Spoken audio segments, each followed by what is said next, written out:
Pessoal, boa noite. A galera está chegando aí aos pouquinhos. Esperar só um pouquinho para a galera entrar, a gente já começa. Agradeço aí vocês terem atendido o meu pedido para a gente começar às 6h30, porque são muitos slides, acho que são 60 slides. Vou tentar até correr para a gente não ter que deixar a coisa para quinta-feira.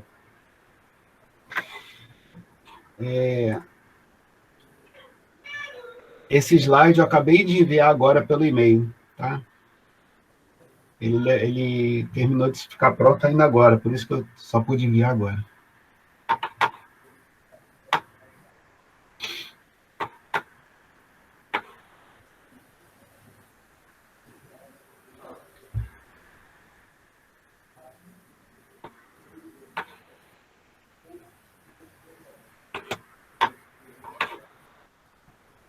Bom, vamos lá.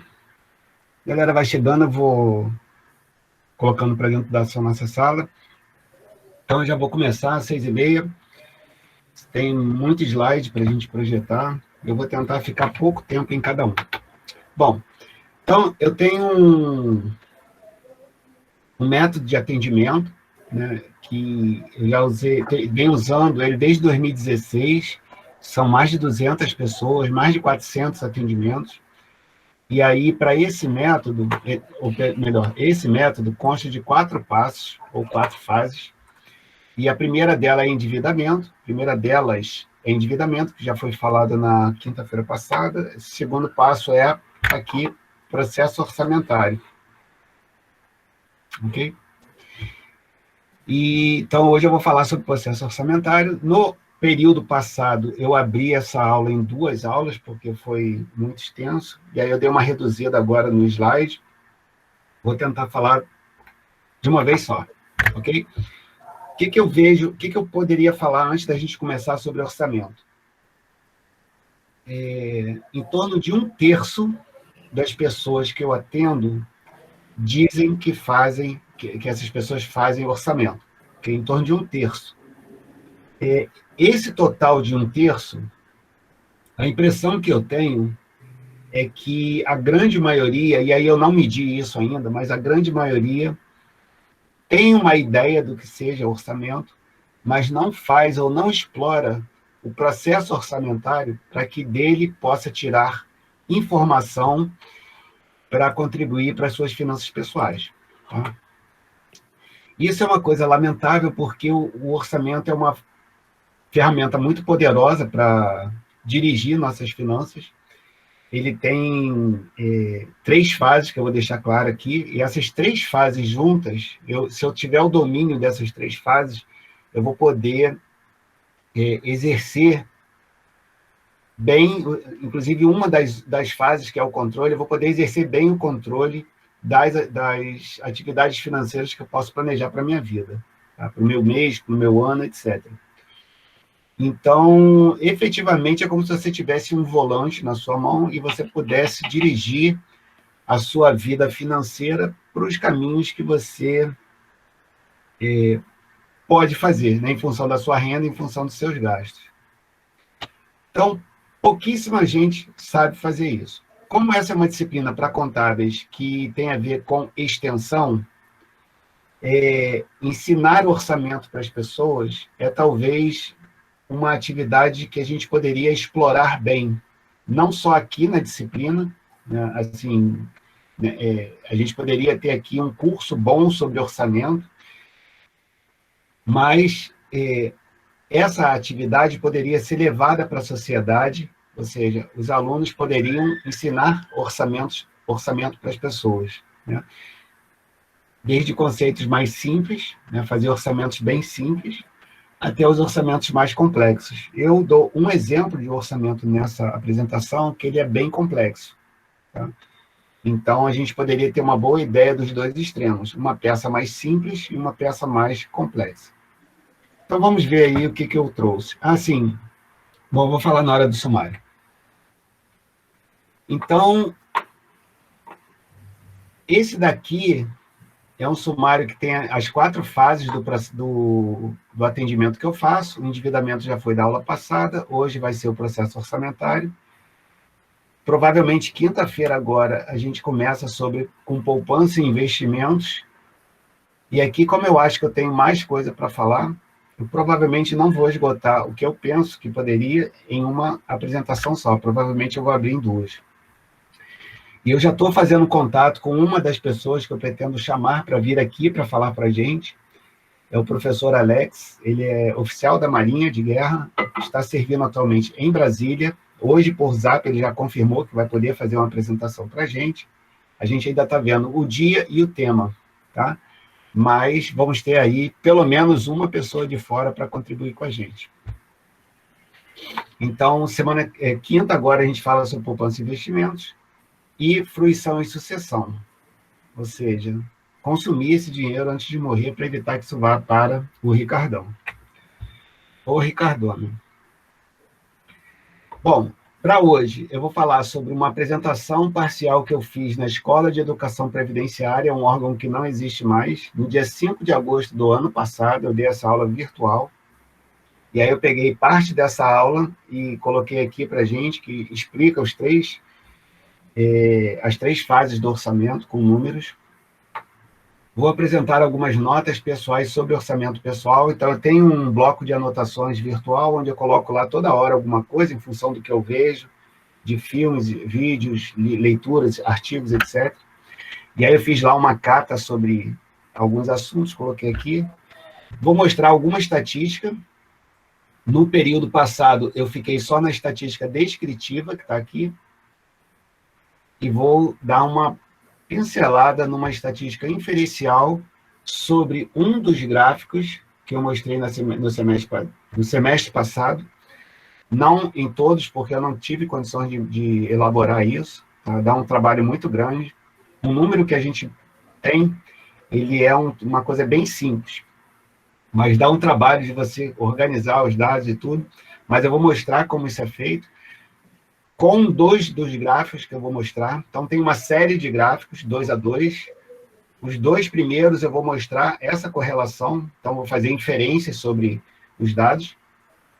E desse exemplo, eu vou fazer um outro exemplo num outro campo, com os índices da Bolsa de Valores aqui do Brasil, a B3, correlacionando o Ibovespa com o IDIV, que eu vou explicar ainda o que é, no detalhe na aula que vem. Não está aparecendo, não. Também. Oi? Ok. E do Ibovespa com o IFIX, que é o índice dos fundos imobiliários. Então, vou dar um outro exemplo sobre estatística inferencial e vou estimular a curiosidade de vocês, porque eu tenho visto, como avaliador de monografias, que a grande maioria dos trabalhos de monografia que apresentam informação estatística, só vem a estatística descritiva, que é aqueles gráficos de pizza ou de barras, e que diz que tantos por cento dos respondentes foram homens, tantos foram mulheres, tantos estão na faixa etária tal, ganham tanto e moram em tal lugar, ou têm tal renda, esse tipo de coisa. E existe uma percepção de que essa estatística descritiva ela é necessária, porém é muito superficial para um trabalho de graduação. Então, eu vou dar uma ideia, através desses exemplos, que você pode dar um passo além, e para os professores que avaliam, inclusive seu orientador, essa inclusão de correlação entre esses dados é um passo bacana que você pode ter. Então, eu vou dar uma ideia de como falar sobre isso nos dados que eu tenho aqui para mostrar, você pode colocar na sua pesquisa. Vou apresentar um vídeo curto sobre orçamento, se não me engano, tem 2 ou 4 minutos, alguma coisa assim. Vou falar sobre algumas notas sobre orçamento pessoal. Vamos lá, senão não vai dar tempo. Bom, Escola de Educação Previdenciária do Rio Previdência. Tá? Ele tinha, acho que ainda tem essa página na internet, porém ela foi desativada. Ela começou a desativação dela em março do ano passado, com o início da pandemia, manteve algumas atividades pela internet, tanto que eu dei essa aula aí do dia 5 de agosto do ano passado, virtualmente, aqui da minha casa, e aí parece que agora ela encerrou de vez, não tem mais esse tipo de atividade. E lá é que eu fazia esse atendimento doutor finanças. cujo método eu estou explicando aqui para vocês. Então, essa minha apresentação foi no dia 5 de agosto do ano passado e foi sobre orçamento. Essa apresentação que eu fiz lá, tinha essa capa aqui do slide, ele tinha esses 4 itens aqui sobre os quais eu falava ao longo de 2 horas. Tá? Então, eu peguei apenas o item 1, processo orçamentário, para a gente comentar aqui, e é sobre isso que eu vou falar aqui agora. Bom, o processo orçamentário, ele tem essas três fases. Se você for fazer um orçamento que seja contemplado por uma atividade que se chama processo orçamentário, essa atividade ela tem necessariamente o planejamento, a execução e o controle. Então, o que a maioria das pessoas faz, lembra que eu falei, do total de pessoas que eu atendo, em torno de 1/3 diz para mim que faz orçamento. Desse 1/3, eu vou dar um chute aí, acima de 80% faz apenas a anotação dos gastos. Então, gastei tanto com aluguel, gastei tanto com combustível e relaciona isso. Normalmente num caderninho, que eu vou dar até o exemplo. E essa é a parte que a gente chama de execução. É onde a gente pega o que está planejado, né, o que eu projetei para um determinado período, então eu pego aquela projeção e transformo aquilo em realidade. O nome disso é execução. E muito menos elas fazem o controle, quer dizer, já não fazem o planejamento, normalmente não fazem, né? Não fazem projeções. Se não tem projeção, não tem como ter controle, porque o controle é a comparação do planejamento com a execução. Eu sei que isso daí parece ser complexo, efetivamente é complexo, mas para você ter uma possibilidade boa de você direcionar a sua vida para onde você quer, né? Então, seria interessante ter um controle, né? Exercer a atividade de controle. Vamos lá. Então, esse é o tal caderninho que eu falei que as pessoas normalmente fazem. Tá? Então, o orçamento é um processo e tem 3 fases. São essas 3 fases que eu estou falando aqui. Isso aí eu tirei das finanças corporativas. Tá? Não é uma questão exclusiva de finanças pessoais, não. Eu estou adaptando de lá para cá. Então, o orçamento é um processo e tem 3 fases, que são planejamento, execução e controle, que são essas 3 que eu acusei aqui. O domínio das 3 fases é muito raro. Tá? Eu tenho a percepção de que, na minha vida, o meu orçamento, ele tem essas 3 fases bem definidas. Né? Antes do mês terminar, então a gente já vai ter agora, o final da semana, já vai ser o final de julho. De agora até sábado, eu tenho que ver o que vai acontecer na minha vista em agosto. Então, eu vou fazer o meu planejamento. Eu já entro em agosto com o meu fluxo de caixa bem próximo do que vai ser, na verdade. Isso é um planejamento. Tá? A execução é o dia a dia. Então, hoje, dia 27, eu não tive nenhum tipo de movimentação, devo ter só na sexta-feira agora, mas às vezes tem dividendo na minha conta dos investimentos que eu tenho, ou eu tenho que pagar alguma coisa, etc. Isso é a execução com base no planejamento. Então, se eu planejei lá que eu vou pagar R$150 de conta de energia elétrica, quando a conta chega e não é 150 o valor dela, é 160, por exemplo, aí eu executo no valor de 160 e o controle vai dizer que eu paguei 10 além do que eu estava previsto, porque estava previsto 150. Então, o nome disso é controle. Tá? Essa parte aqui. Então, o normal é só fazer a execução. É esse caderninho aqui, ó. As pessoas anotam, eu dei algum exemplo aqui, tá? Ele é até muito próximo de uma das pessoas que eu atendo. Eu fui lá e olhei os números dessa pessoa, tá? Então, essa pessoa gasta lá 1.200 com aluguel, paga 480 de condomínio, etc. Então, repara que a pessoa só anota. Vocês vão ver no exercício que eu vou desenvolver aqui que a prática do processo, todo ele, o planejamento, a execução e controle, dá muito trabalho. Tá? Então, a pessoa normalmente tem, essas pessoas que eu atendo, tem um caderninho como esse aqui, e vai colocando tudo lá dentro. Tá? Então, quando vem para o atendimento, quando era presencial, era muito comum as pessoas trazerem um caderninho, na hora de abrir assim, caía a conta, tinha que fazer conta ali para saber o que era. Então, é uma prática orçamentária bem rudimentar. Então, aqui destacado, planejamento refere-se à previsão. ok? Então, logicamente, o planejamento sempre vai ser feito antes do período em questão. Tá? Previsão de renda e de gastos, aqui já tem uma outra questão, porque normalmente as pessoas, quando começam a fazer previsão, só fazem previsão de gastos. Então, a gente tem que também trabalhar com a previsão de renda. De uma pessoa num determinado período. Então, você precisa ter o que a gente chama de horizonte, né? O seu orçamento vai ser o mês de agosto, mês que vem, por exemplo. Tá? Então, a gente tem que ter um início e um fim, tem que ter um período determinado. Podemos usar médias e tendências para saber esses valores. Então, por exemplo, nunca fiz orçamento, vou fazer orçamento de agosto. Como é que eu posso fazer? Eu posso pegar todos os valores que eu puder de julho, que é o mês que eu estou, para trás, achar uma média. Então, eu determino lá que a minha média de conta de energia elétrica é R$120. Então, eu posso saber que eu posso projetar para agosto R$120 de energia elétrica. Tudo bem. Então, média é uma boa medida para eu fazer projeções. Tá? Quando é que ela fica ruim? Por exemplo, se você tem um valor médio de uma sequência de números que estão aumentando, tá?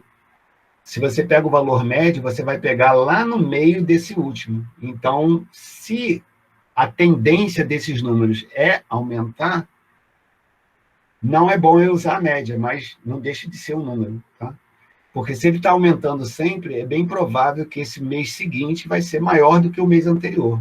Então, eu tenho que olhar não só média, como também tendência para fazer projeções. Aí também alguns recursos estatísticos. Eu fiz um recurso estatístico muito interessante para minha conta de energia elétrica e de consumo de gás desse ano de 2021, baseado em 2020. Não está muito próximo, mas como eu fui conservador, ou seja, eu previ um pouquinho acima dos valores que o meu método estava dando, ele está dando certo no sentido de que os valores acumulados até o mês estão sempre sobrando. Então, o que eu destinei na minha renda anual para energia elétrica e gás, até agora, julho, está dando tudo certo. E está sobrando um pouquinho de recurso, considerando o valor projetado. Tá? Então, eu usei isso daí na minha vida. Execução mais conhecida e praticada. Então, isso aqui, quem faz orçamento, esses 30% que eu falei, quando, eu faço orçamento, as pessoas estão basicamente fazendo anotações, que é o que a gente chama de execução. Refere-se aos registros dos eventos financeiros, tá? Anotar. Bloco de notas de celular, ou pessoas mais com a minha idade, por exemplo, não gosto muito de bloco de notas. Eu tenho, por exemplo, um papelzinho dentro da carteira e é ali que eu faço as minhas anotações. Quando eu chego em casa, eu passo tudo para a planilha do Excel. Então, eu dou a orientação que as pessoas têm que identificar nessas anotações. A data do evento, a categoria que você está registrando e o valor. Por exemplo, dia 22 de março, almoço, R$25. Tá? Então, se você tiver uma sequência de anotações, com cada anotação entrando data, categoria e valor, você tem uma sequência de execução orçamentária, onde você pode fazer praticamente qualquer demonstração financeira pessoal com base naquilo. E o controle envolve certa complexidade. Então, não é algo que você começa a fazer assim. Tá? Não é muito praticado. Indica a variação entre planejamento e execução. Então, lembrando que, quando você fala assim, eu sou controlado com as minhas finanças, se você não falar mais nada, quando você fala que é controlado, fica um pouco sem sentido, porque quando você diz que tem controle sobre suas finanças, implicitamente deveria estar que você tenha feito planejamento. Não existe controle sem planejamento. Isso é óbvio, o pessoal da administração está falando, né? Provavelmente. Mas, em termos de orçamento, a gente tem a mania de falar, né? Eu tenho um certo controle das minhas contas e tudo, mas, na verdade, ter controle é exercer a comparação entre plano e execução. Podendo ser favorável ou desfavorável. Então, dependendo se você está vendo renda ou gastos, você tem as variações favoráveis ou desfavoráveis. Se você está olhando renda, favorável é quando vem mais do que o previsto. Tá? E se você está olhando gasto, favorável é quando vem menos do que o previsto. Isso é uma prática bem simples, mas no início pode ser um pouco complicado. Precisamos entender suas causas e consequências e agir para manter o planejamento. Então, na medida em que as variações vão ocorrendo e eu vou entendendo essas causas e consequências, eu vou melhorando o planejamento seguinte. Okay? Então, a grande ideia é usar o controle para eu entender essas variações e procurar saber por que eu planejei errado, digamos assim. Né? E aí, aos poucos, uma pessoa que tem prática com orçamento, ela começa a ter variações menores sequencialmente. Tá? Mas isso depende de bastante prática. Então, eu busquei algumas comparações, né, das 3 fases que estão aqui. Planejamento sempre é antes, execução é durante o período, controle sempre tem que ser feito após o período. Né? Planejamento se refere ao passado, execução ao presente, controle ao futuro. Comparando aí com os 3 poderes, o planejamento é quem faz as leis, né? O legislativo, que elabora o orçamento. Aliás, dia 31 de julho, sábado agora, para a contabilidade pública, quem trabalha em órgãos públicos deve saber, 31 de julho é quando é feita a proposta orçamentária da contabilidade pública. Então, o orçamento de 2022 deve estar sendo fechado ou concluído, alguma coisa assim, até esse sábado agora. Os órgãos do executivo são quem executam o que está na lei orçamentária, né? E o judiciário lá é que tem os tribunais de tomada de contas, digamos assim, que fazem a prestação de contas dos gastos que o executivo teve com base na lei orçamentária. Então, com base em uma execução, partindo daí, seguiremos em direção à prática completa, adicionando planejamento e execução. Então, a aula que eu dei, ela tem duas etapas. Uma primeira que cobre apenas 10 dias de um mês, a gente já vê toda a complexidade do processo, e depois eu dou o mês inteiro, onde eu tenho não só os 30 dias, como também 4 canais de dinheiro, né? Que é o caixa, a conta corrente, a conta poupança e os investimentos. Uma outra comparação que eu tive quando estava preparando a aula é o planejamento, ele tem muito a ver com o autor de uma peça, né, ou de um filme, ou de uma peça, etc. Então, o autor escreve aquela peça, né, então ele concebe o que o ator vai executar. Então, o ator, ele executa o que o autor planejou para ele, e o crítico, quem viu o Ratatouille, né, o crítico lá dos restaurantes, o crítico ele vai avaliar se o que o ator está performando no palco deve ter sido o que o autor imaginou. Então, isso é uma outra comparação que poderia estar entrada aqui. Ó. Vamos lá. Então, está aqui um exemplo. Tá? Esse exemplo, ele cobre do dia 20 de março de um determinado período até o dia 31 de março de um determinado período. Está em azul para destacar. Tá? Aliás, eu coloquei aqui em cima um exemplo de uma anotação. Tá? No dia 22 de março, alguém almoçou e gastou R$18. Então, essa aqui é a anotação que a pessoa tem que fazer. Então, eu parti de um único registro para um registro de 10 dias, considerando que a pessoa foi no meio do mês lá consultar comigo, tá? Então ela teria até o fim do mês para fazer um treinamento.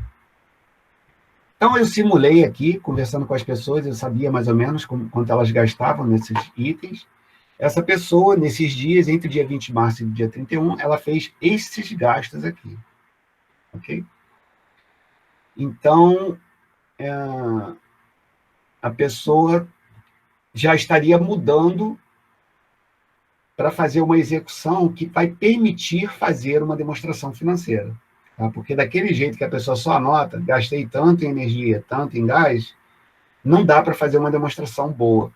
Com uma sequência de fatos, de ocorrências, eu vou ter como sintetizar isso e isso virar uma demonstração. Então, aqui tem 12 registros, do dia 20 ao dia 31. Um exemplo que cobre apenas os últimos dias do mês. Normalmente, quando a pessoa faz o atendimento, eu uso dali até o fim do mês para fazer um treinamento.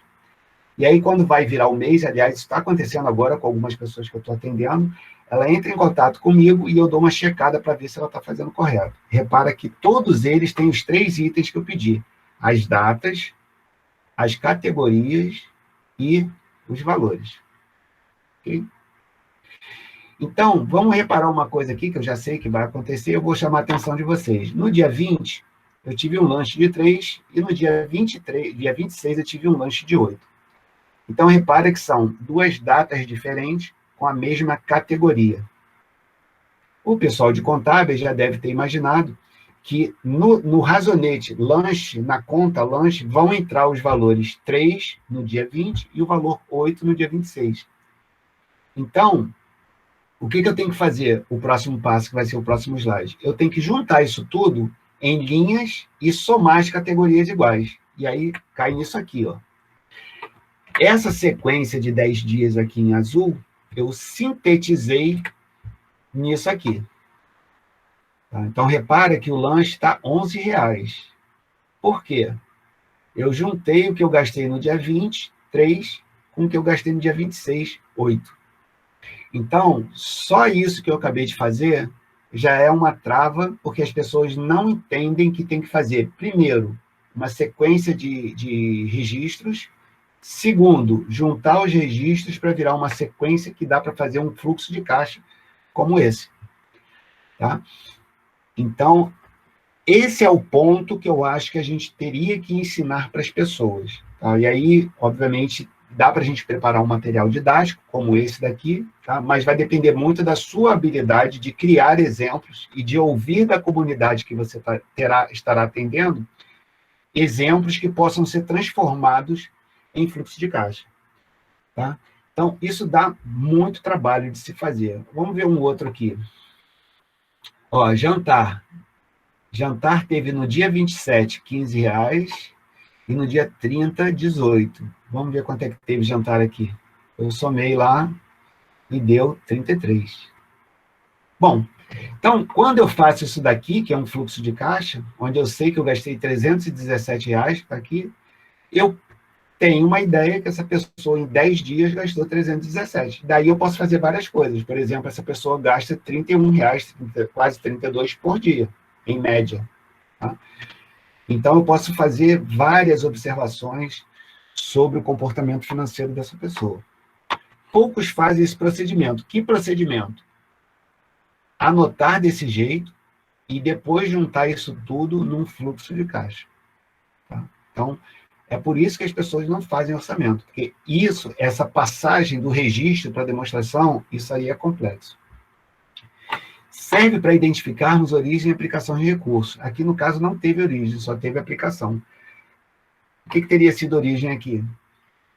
Um saldo anterior, o recebimento de um salário, recebimento de um dinheiro que alguém estava te devendo, etc.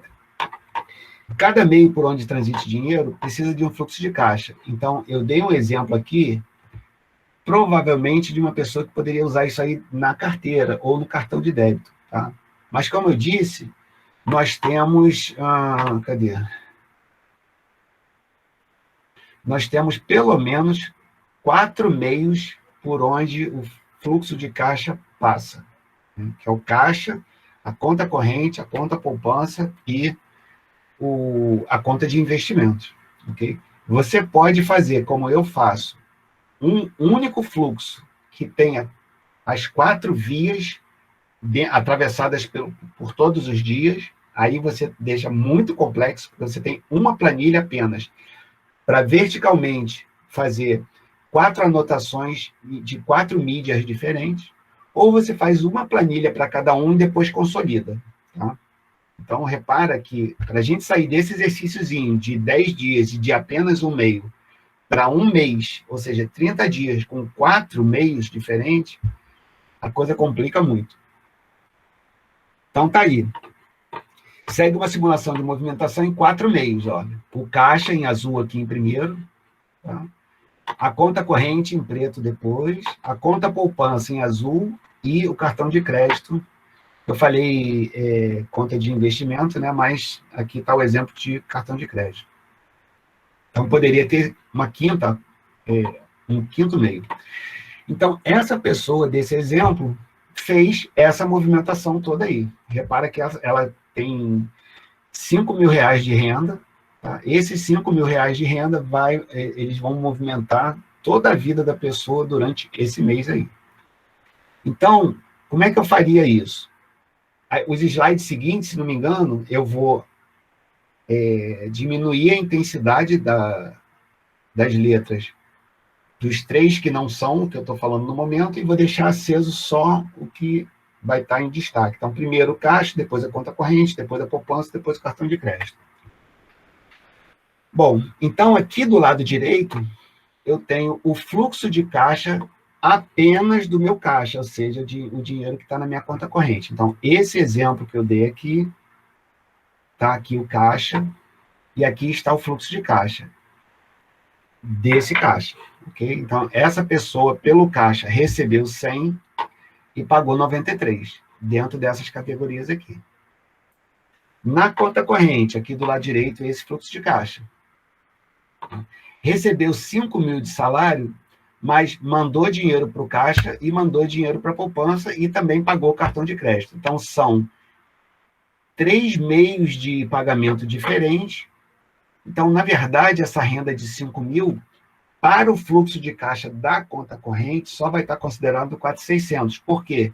Esses R$ 400, eu vou falar uma coisa errada aqui, eu desentro, né? Eu anulo a entrada, tirando esse valor aqui dos 5 mil, e mandando eles serem origem em outros meios, ok? Então, na minha conta corrente, a minha entrada líquida foi de 4.600 e houve uma saída de 4.900. Então, por que saiu mais dinheiro do que entrou? Porque provavelmente tinha um saldo anterior que não está sendo tratado aqui, senão seria mais complexidade ainda. Na conta poupança, olha aqui, ó, esse 100zinho aqui que eu transferi para a poupança, ele está dando entrada aqui, ó. Então, esse já é um dos detalhes que quem tenta fazer já não consegue, porque pode achar que esse 100 entrando, só olhando no extrato, 100 de crédito, acha que isso aqui é renda, né? E não lembra que esse dinheiro saiu do caixa aqui, ó. Então, eu tenho que anular a origem de recurso aqui no conta corrente para que ele possa ser origem de recurso aqui na poupança. Tá? Então, na conta poupança dessa pessoa só teve origem, ó. Eu recebi R$100 do caixa e a minha poupança rendeu lá no dia 10, R$6. Tá? E, finalmente, o cartão de crédito. Tá? Ele recebeu R$200 que estão aqui, ó, saindo do caixa. Está dando entrada aqui no cartão de crédito para pagar a conta que foi de R$200. E o cartão de crédito foi usado para almoço no valor de 120 e vestuário no valor de 80. O que isso aqui está querendo dizer? É que as pessoas muita gente usa o cartão de crédito como uma categoria de gastos, e isso não é verdade. A categoria do gasto é quando você pega o seu pagamento de 200 de cartão de crédito, tá? E abre esse valor, faz uma análise dele, né, para saber a que esses 200 se referem. E aí você vai lá e mata esse 200 com essa entrada aqui. Tá bom? Então, isso é um trabalho razoavelmente complexo que você anda bem lá pelo segundo, terceiro mês. E eu só coloquei aqui dois gastos, né, de almoço de vestiário, para a gente ver como isso daqui é complexo. Então, quando eu pego esses 4 e faço as anulações que eu tenho que fazer dessas transferências entre eles, tem esse fluxo aqui, ó.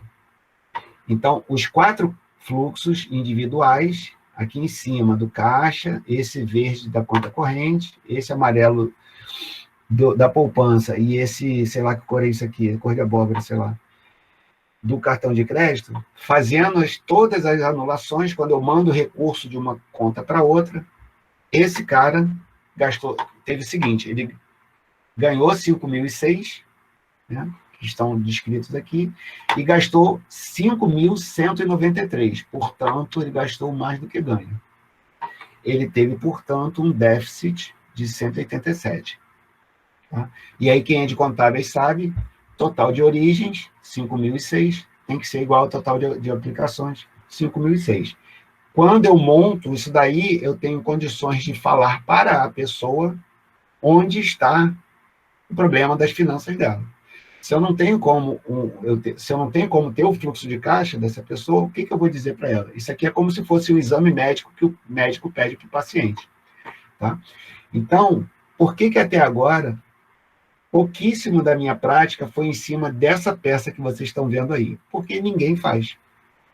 Tá? É raríssimo. Praticamente, tem algumas pessoas que eu estou tentando ensinar isso, mas até agora praticamente nenhum atendimento foi nesse nível aí. Eu pego alguma informação que as pessoas mandam, coloco na planilha e faço algum tipo de consideração, né? Por exemplo, teve um atendimento na semana, há um mês, mais ou menos, que eu tratei da variabilidade dos gastos. Então, como é que eu vi variabilidade dos gastos? Eu peguei 2 indicadores, a média e o desvio padrão. E tinham gastos que o desvio padrão era maior do que a média, o que indica que aquele gasto tinha uma variação muito grande. Algo como, por exemplo, você passar 6 meses sem gastar dinheiro com um item, e aí num determinado mês você gasta muito. Foi o caso quando essa pessoa teve uma batida com o carro. Então, num determinado mês que ele não gastava nada, nunca gastava, num determinado mês ele gastou 2.000. Então, deu um desvio padrão muito grande, que é do 2.000 até o zero. Né? Então, é uma maneira bem técnica de falar sobre o gasto da pessoa. Então, nesse exemplo, é um gasto de 187, além do que o indivíduo ganha, evidenciado aqui por esse déficit que o fluxo de caixa mostra. Quais decisões você tomaria para igualar as entradas às saídas? Tá?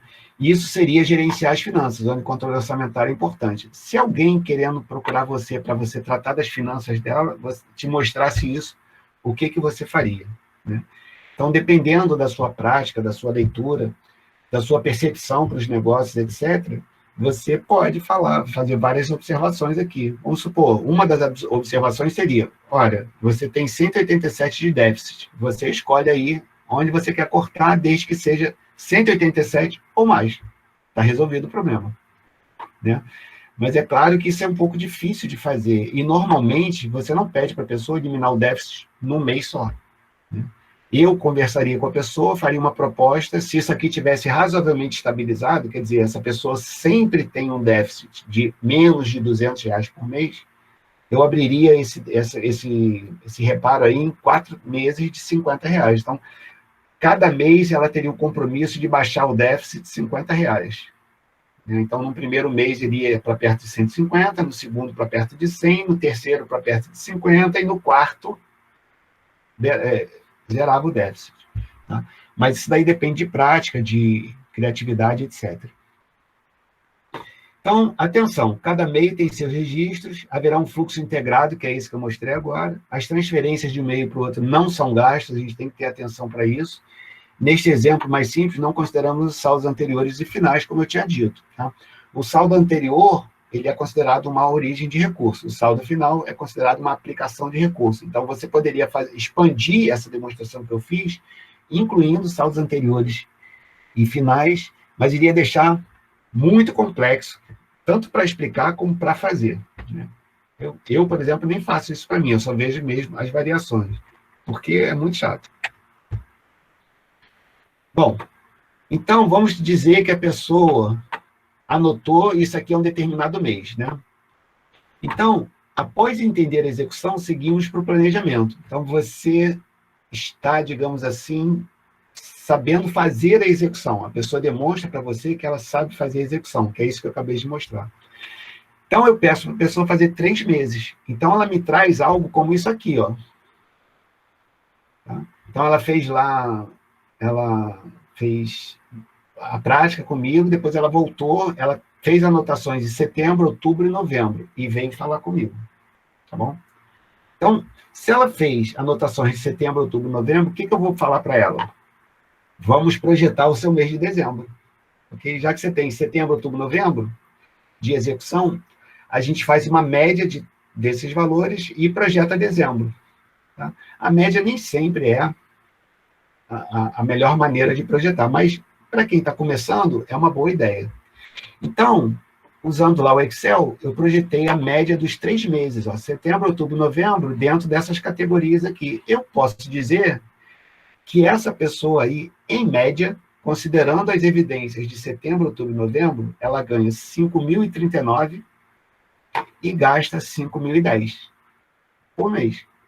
Tá?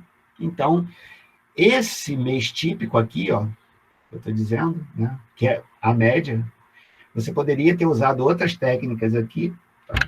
Mas a média é um exemplo. Essa pessoa deve ganhar em torno de 5.033 de renda, né? R$ 6 e pouquinho de juro de poupança e deve gastar nessas categorias aqui, ó. Ela deve comer 32 de lanche, 53 de pedágio e por aí vai. Esse barulhinho aí é que tinha uma rotina aqui no computador que acabou agora. Deixa eu só encerrar ela.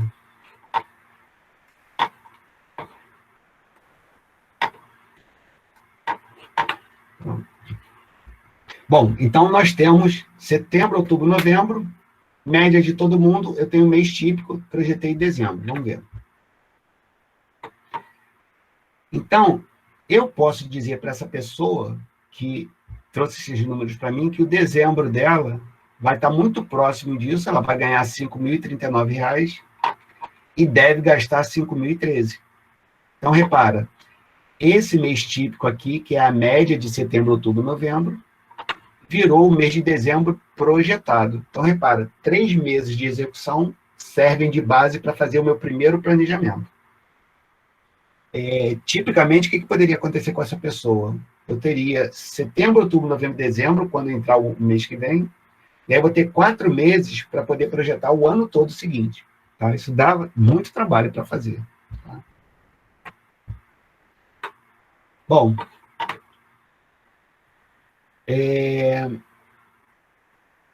olha aqui, ó, a previsão dos gastos foi 5.013, é o que eu estou lembrando aqui, ó. Repara que a previsão foi 5.013. Tá? E é maior do que a média dos 3 meses, que é 5.010. Cadê a média? Aqui a média, 5.010. Tá? A média é 5.010. Mas quando eu fiz a projeção, o total de gasto virou 5.013. Por quê? Esses pingadinhos aqui, ó, de centavos, sendo conservador, eu arredondei tudo para o número inteiro superior. Então, essa soma de centavos até chegar ao número inteiro seguinte em cada categoria, engordou o valor de 5.010 para 5.013. Ser conservador no orçamento é bom porque você, de uma certa forma, dá uma forçada para que as variações sejam favoráveis. E é isso que a gente pretende fazer com o orçamento, mas não é para a gente explicar aqui. Isso aqui é um passo bem inicial. Mas, em princípio, você faz um orçamento, digamos assim, para sobrar, né? Então, você tem que ser conservador. Você joga as despesas para cima e a renda para baixo.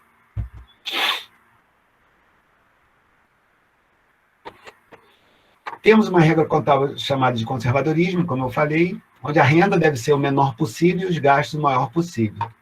Considerando a previsão de dezembro, vejamos como foram os números desse mês. Então, nós temos setembro, outubro, novembro, projetamos dezembro, está aí a projeção de dezembro. Lembra das fases? Planejamento. Então, aqui está o planejamento de dezembro. Então, eu coloquei aqui em cores, né? Nós estaremos em dezembro. Então, essa projeção foi feita quando eu estava aqui em novembro. Então, em novembro, está aqui, ó, eu fiz um planejamento de renda e gastos. Agora que eu virei o slide, eu estou dizendo para você, vieram os números reais, onde eu ganhei 5.048 e gastei 4.600. Tá? Então, repara, ó, eu ganhei um pouco mais do que eu tinha previsto e gastei menos do que eu tinha previsto. Ok? Mas eu só vou saber disso quando acabar o mês de dezembro. Quando entrar janeiro, esse mês coral aqui, eu vou olhar para trás para comparar a minha execução com o planejamento, que eu falei lá atrás. O controle é plano e execução. Então, eu vi que da minha renda sobraram 9 e dos meus gastos sobraram 349. Ou seja, eu tive uma sobra de caixa de 358. Okay? Nesse caso.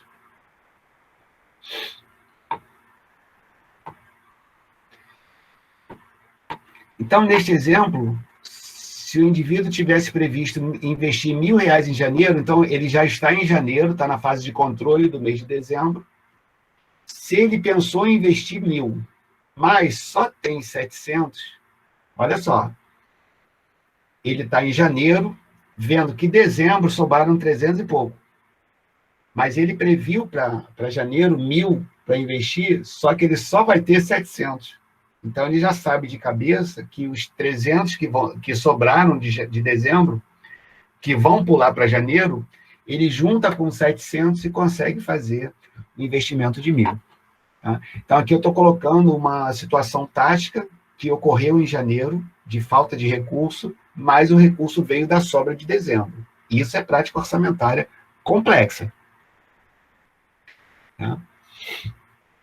Então, abrindo o mês de dezembro com o planejamento que a gente fez com base nos 3 meses, e o que eu mostrei de números aqui, que forem o real, olha aqui as variações. Tá?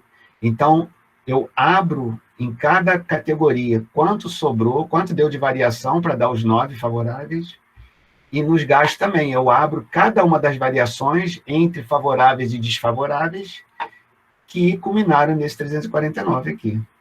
Então, os 9 que sobraram de renda com os 349 que deixaram de ser gastos, deram os 358 que sobraram.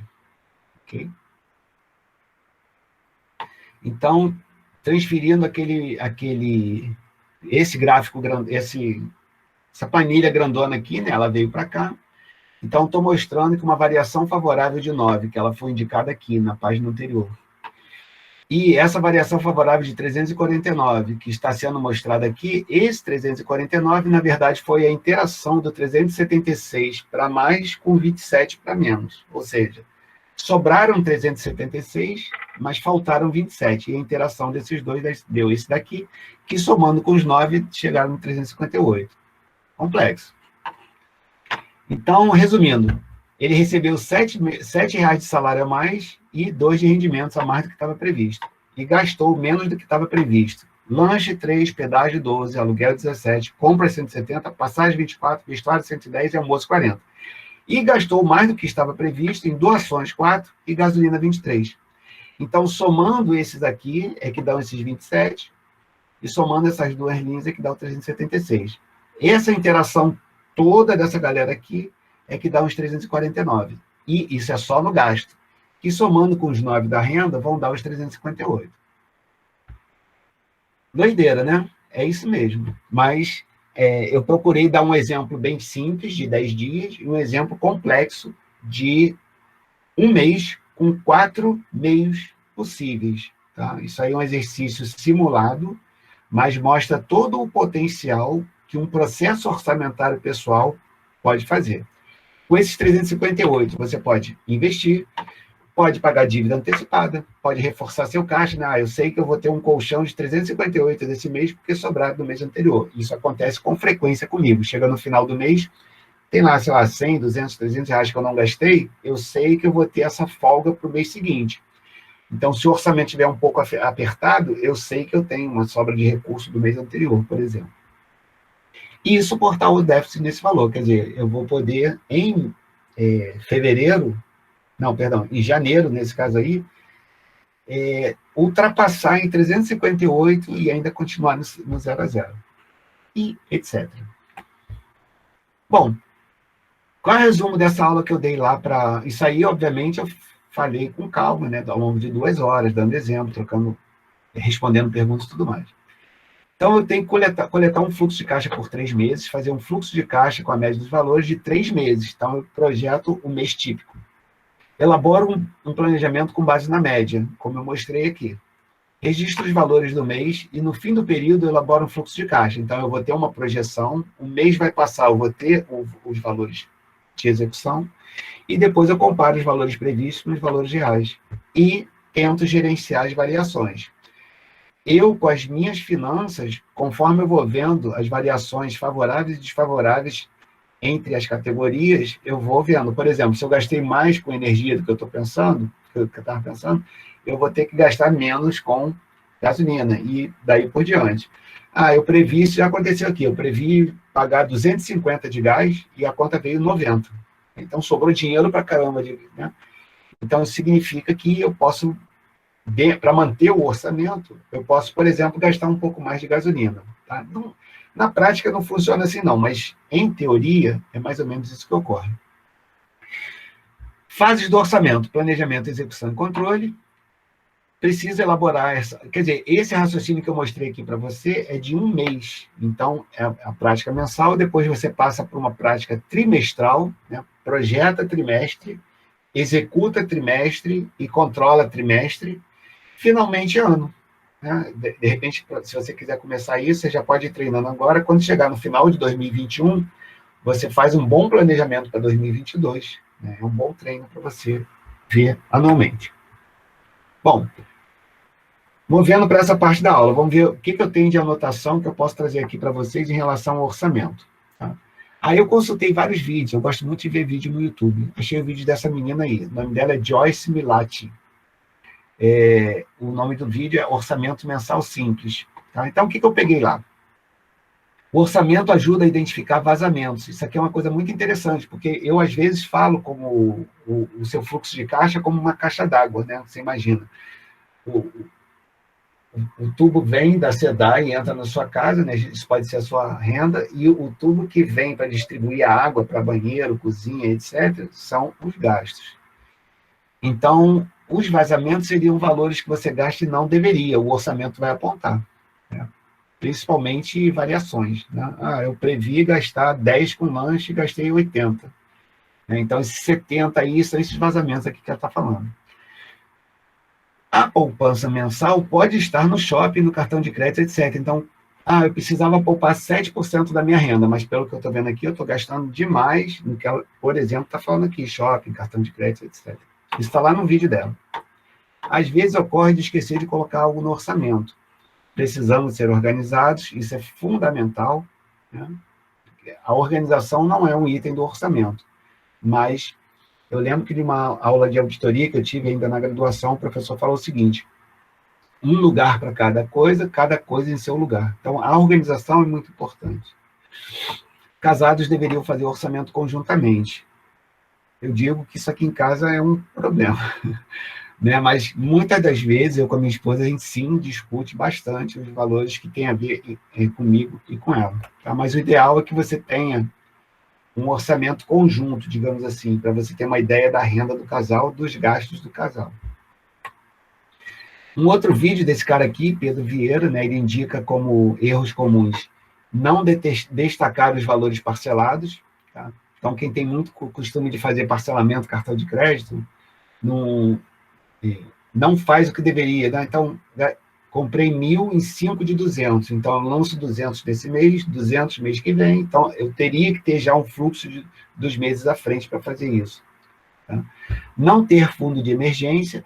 Fundo de emergência em si não é um assunto de orçamento, é um assunto de investimento, que eu vou falar na quinta-feira, mas o fundo de emergência, por exemplo, para esse caso de déficit que eu apontei, de 187, você tendo um fundo de emergência, quando ocorre um déficit, você faz um autofinanciamento, quer dizer, você mesmo se financia com uma gordura que você tem. Então, o fundo de emergência é uma peça satélite, digamos assim, do orçamento, para que você possa, quando tiver alguma sobra inexpressiva, você jogue para lá, e quando tiver um ajuste para fazer, você pegue do fundo também. Deixa de anotar pequenos gastos, isso é muito importante, a gente realmente esquece disso. Eu não tenho esquecido, tá? Mas às vezes acontece. É bom para fazer a conciliação bancária, né? Então você tem o registro, que a gente na contabilidade chama de razão, né? Onde ocorre tudo certinho, você comparar isso com o que acontece no banco realmente. Isso impede, isso é um erro, né? Viver além das possibilidades financeiras. O orçamento te dá o teu limite, né? Aquele cara ganha R$5.006, né? Então ele tem que ficar dentro desse valor. Outro erro é pensar apenas no curto prazo. Então, a prática orçamentária vai te dar, por exemplo, uma ideia de quanto você pode poupar por mês, e com a matemática financeira, como a gente vai ver na parte de investimento, você pode fazer uma projeção de 10, 20, 30 anos que pode mudar a sua vida quando você chegar lá. E o outro erro, usar cheque especial com alta frequência. Indivíduos bem-sucedidos são bons administradores de suas finanças pessoais, ele que falou, tá? Não adianta ganhar dinheiro por um lado e vazar pelo outro. Lembra que ela falou aqui também dos vazamentos? Ó, eles às vezes usam a mesma ideia e a mesma palavra. A criação de orçamento nem sempre vem com acertos. O simples é recomendado. Então, eu mostrei ainda agora, até o professor Simval uma vez comentou comigo que essa aula de orçamento que eu dou é mega, hiper, ultra, galaticamente complexa, e eu sei disso. Porém, Por exemplo, se você acha que isso daqui é algo para você, eu mandei agora o slide para você, dá uma estudada e você vai ficar bom em orçamento, dentro disso aqui que eu estou falando. Tá? Isso não é de uma hora para outra. Eu já pratico orçamento há vários anos, então eu tenho muita prática. E mesmo assim, às vezes, tem um erro lá dentro do mês que eu levo 1, 2, 3 dias para saber. Erro de centavos, às vezes. Tá? Então, você precisa fazer continuamente para pegar um macete. Júlia Mendonça, não conhecia, conheci quando eu fiz essa pesquisa para essa aula, achei esse vídeo aqui, Planejamento Financeiro, Aprenda Orçamento. Tá? Então, ela sugere uma regra 50, 30, 20, com a qual eu não concordo, não exatamente com essa regra, mas em regra para você aplicar para todo mundo. Tá? Mas o vídeo que eu vou passar vai fazer referência a essa regra, se não me engano. Tá? Ou uma outra pessoa vai fazer essa referência. Professor, só um comentário, porque essa regra aí tá bem famosa aí pelas mídias sociais, e tá todo mundo comentando, falando disso. Famosa, sim. E eu, quando eu recebi um vídeo de um amigo, porque eu sempre estou bem ligado em finanças também, então um amigo meu me mandou assim, se liga. E aí me mandou um vídeo desses, de alguma TikToker falando sobre isso. E o que eu achei muito engraçado, que tanto eu, que entendo mais do assunto, quanto ele, que não entendi, concordamos, é que 30% para lazer, né? Porque na forma que tinha colocado lá era basicamente... Não, 20%, né? 20% para lazer. Porra, é muita grana. Eu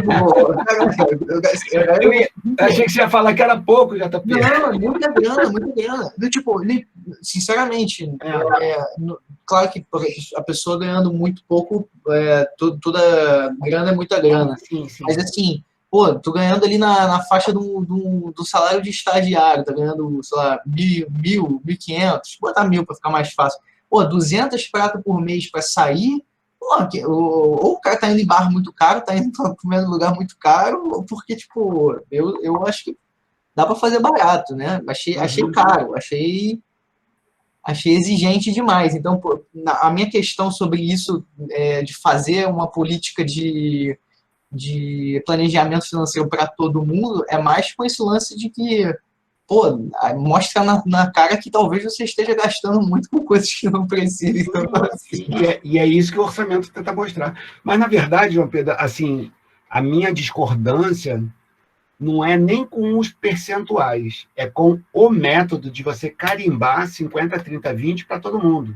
Entendeu? Não, então, exatamente. Acho que é disso que faz a gente... Porque, assim, eu e meu amigo, a gente está na mesma vivência. Então, a gente se entende, olha e fala, porra, 20% é muito. Mas eu tenho certeza que vai chegar alguém e falar, cara, 20% não é nada. Até porque a pessoa ganhando pouco, 20% pode ser pouco também. Isso. Então, assim, é bem doido estabelecer esse número, porque eu acho difícil. Metade das pessoas que devem olhar esse modelo devem falar, pera, isso não funciona para mim. Então, não chama o público, né? Então, porque a gente até pode chegar, por exemplo, eu posso até chegar à conclusão de que para uma pessoa funcionaria o 50, 30, 20, mas eu tenho que estudar a vida dessa pessoa primeiro. Porque, por exemplo, quantos filhos a pessoa tem? Quantas rendas a pessoa tem? Outro dia eu vi um vídeo que eu fiquei espantado. A pessoa tinha 10 fontes de renda. 10. Né? Você vê o quão distante eu estou dessas pessoas, né? Então, você ter 10 fontes de renda é maneiro pra caramba. Então, as pessoas têm diversidade, as famílias têm diversidade. Então, depois de um tempo observando, você faz uma estatística e você pode mais ou menos formatar como é que aquela pessoa funciona, inclusive usando desvio padrão, como eu estava fazendo com esse cara aí que eu estava atendendo. Porque a ideia é que o desvio padrão seja pequeno para você ter um conceito de que aquele gasto não varia muito. Né? Então, sei lá, mas de qualquer forma, como você disse, é famoso. Tá? E disso que você falou me fez pensar uma outra coisa também, que é a simplificação de tópicos complexos com o intuito de fazer popularizar para o povo, que é importante, obviamente, mas assim, pode trazer mais problemas do que ajudar, né? Então, a versão para uma galera que vê e fala, pô, isso não funciona para mim, então nada de planejamento financeiro funciona para mim. Eu sinto que acontece muito. Para você ver, João Pedro, a gente teve uma reunião aí, alguns professores, durante as férias, e a gente estava tentando entender um método de orçamento que eu poderia ensinar aqui, né? para que os alunos ensinassem nas atividades das comunidades. Pô, imagina como seria complexo para a gente imaginar um tipo de orçamento simples para poder ser ensinado, né? Então, você vê como que a gente ainda tem que evoluir. Isso que você acabou de falar, exatamente. Então, olha só, essa menina citou essa regra, tá? E como eu fiz várias pesquisas, eu achei uma referência em inglês também em 50, 20, 30. Então, é um carimbo, digamos assim, mais ou menos conhecido no mundo inteiro, tá? Bom, ela existe e é falado por essa menina aí, Júlia Mendonça. Só lembrando, se você por acaso está fazendo algum tipo de anotação, não precisa, porque esse slide seguiu no seu e-mail pouco antes da aula, tá? Tem tudo isso lá. Esse Rafael Seabra, eu gosto muito dele, ele é lá de Pernambuco, né? A gente está vendo aqui uma referência a Pernambuco, a terra do meu pai. Ele tem um sotaque nordestino, é muito bacana ele, tá? E ele lançou esse livro, Quero Ficar Rico, e, palavras dele, ele se originou nesse livro aqui, do Ramit Sethi, I Will Teach You to Be Rich. Tá? Então, ele é bem influenciado por esse cara aqui. Então, peguei lá uns trechozinhos do vídeo, né? A referência para o orçamento, para a organização da vida financeira, orçamento pessoal e familiar, 3 passos para controlar os gastos através do orçamento. Identificar os gastos, elaborar o orçamento e, obviamente, cumprir o orçamento. Fazer um orçamento, fazer o planejamento, não é difícil. Não é difícil. O difícil é esse negócio aqui. Uma vez que você estabeleça, como a gente estava falando aqui, eu e João Pedro ainda agora, né, R$200 para gastar, com uma renda de 1.200 vai ser balada, né? Vamos supor que isso seja exequível, seja aplicável para essa pessoa. E você vai raciocinar, por exemplo, 200, R$50 por fim de semana, né? 4 fins de semana. O grande lance é você ficar em cima disso, né? De repente, para alguns, R$50 é até muito para gastar num dia de balada. Para outros, não dá nem para saída, né? Então, o grande lance é você ter a habilidade para fazer o orçamento, para fazer as projeções, e também cumprir esse orçamento aí. Gustavo Cerbasi, eu ia falar sobre ele, João Pedro, quando a gente estava conversando. Esse cara aqui, ele deve ser conhecido de vocês. Ele é relativamente jovem, já está acima dos 40. Tá? Ele é muito famoso no Brasil inteiro. Ele atingiu a independência financeira antes dos 30 anos. Eu fui lá ver o vídeo dele sobre orçamento. Ele, quando era jovem, ele poupava 65% da renda dele. Olha quanto é que está isso aqui, ó. Cadê? Ai, meu Deus. Cadê o 50, 20, 30? Ó, 30% com investimentos, né? O Gustavo Cerbasi, ele já falou num vídeo que eu vi, ele costumava poupar 65%, mas ele explicou. Ele morava com os pais, então ele só tinha o quarto dele, ganhava bem e sabia investir dinheiro porque trabalhava no banco de investimento. Então ele passou um período relativamente curto, investindo alto, através de orientação específica e muito bem qualificada dele mesmo, porque ele era do mercado. Então ele chegou no milhão rapidinho. Orçamento, ferramenta que todos devem utilizar, ok? Mapear seu comportamento de consumo para estudo. Então, o orçamento deixa um rastro para você estudar. Eu faço muito isso comigo e com as pessoas a quem eu atendo. Sugere a técnica dos envelopes, que é você, por exemplo, pegar todo o seu dinheiro, colocar em envelope e colocar assim, transporte, alimentação, balada, aluguel. Pega o dinheiro, coloca ali e só gasta o que o envelope permitir. Quem sabe contabilidade pode fazer com uma conta única, abrindo uma série de razonetes com um determinado limite de gasto. Tá? E a gente vai ver depois que essa técnica dos envelopes também existe uma técnica dos jarros. Vou mostrar ainda. Função do orçamento, remanejar recursos entre as contas. Por exemplo, se um determinado envelope, como a gente está agora, dia 27, perto do fim do mês, tem dinheiro sobrando que você não gastou, e o envelope do lado está precisando de dinheiro, você tira de um e passa para o outro, né? Em alguma prática orçamentária, você remaneja dinheiro de uma conta orçamentária para outra e gasta lá. Tá? Então, a transposição de recursos entre as categorias pode nos levar a uma inteligência maior para lidar com as finanças. E realmente eu acho essa prática muito bacana. Por quê? Se você tem uma projeção dentro do mês, por exemplo, para poupar R$ 1.000, e você tem aqui dentro de duas categorias, uma que está sobrando dinheiro, outra que está faltando, você passa de uma para outra sem mexer nos 1.000. É isso que ele está dizendo aqui. Pô, eu acho isso aí o top do top, né? E aí, lembrando, você não vai chegar lá nos primeiros meses, você vai começar com um orçamento mais simples, lendo sobre o assunto, estudando isso, você vai pegando um macete aqui, outro ali, para ir melhorando a sua prática orçamentária. Cores podem diferenciar valores a acontecer e já acontecidos. Eu achei engraçado, porque uma coisa que ele fez, nunca tinha visto isso dele, né? Nunca tinha assistido ao vídeo dele, e eu vi que eu faço algo parecido. Por exemplo, ele, quando ele faz projeção do valor, ele coloca o valor em vermelho, se não me engano. E quando esse valor vira real, ele pinta o valor de vermelho para preto. E eu faço em azul. Os meus gastos projetados, os meus valores projetados são todos em azul. Na medida em que a execução vai acontecendo, eu acerto o valor e pinto para preto. Então, quando eu olho o orçamento, o que está em azul ainda vai ocorrer, o que está preto já ocorreu. Essa é uma maneira de eu ver na mesma peça orçamentária os valores previstos e os valores executados. Tá? E eu vi no vídeo dele, achei interessante, porque ele falou uma coisa que eu já fazia, eu senti bem, assim, de ter pensado nisso, como ele pensou. Essa é uma menina que eu queria falar, que é a técnica dos jarros, tá? O nome dela é bem esquisito, Gayle Vaz Oxlade.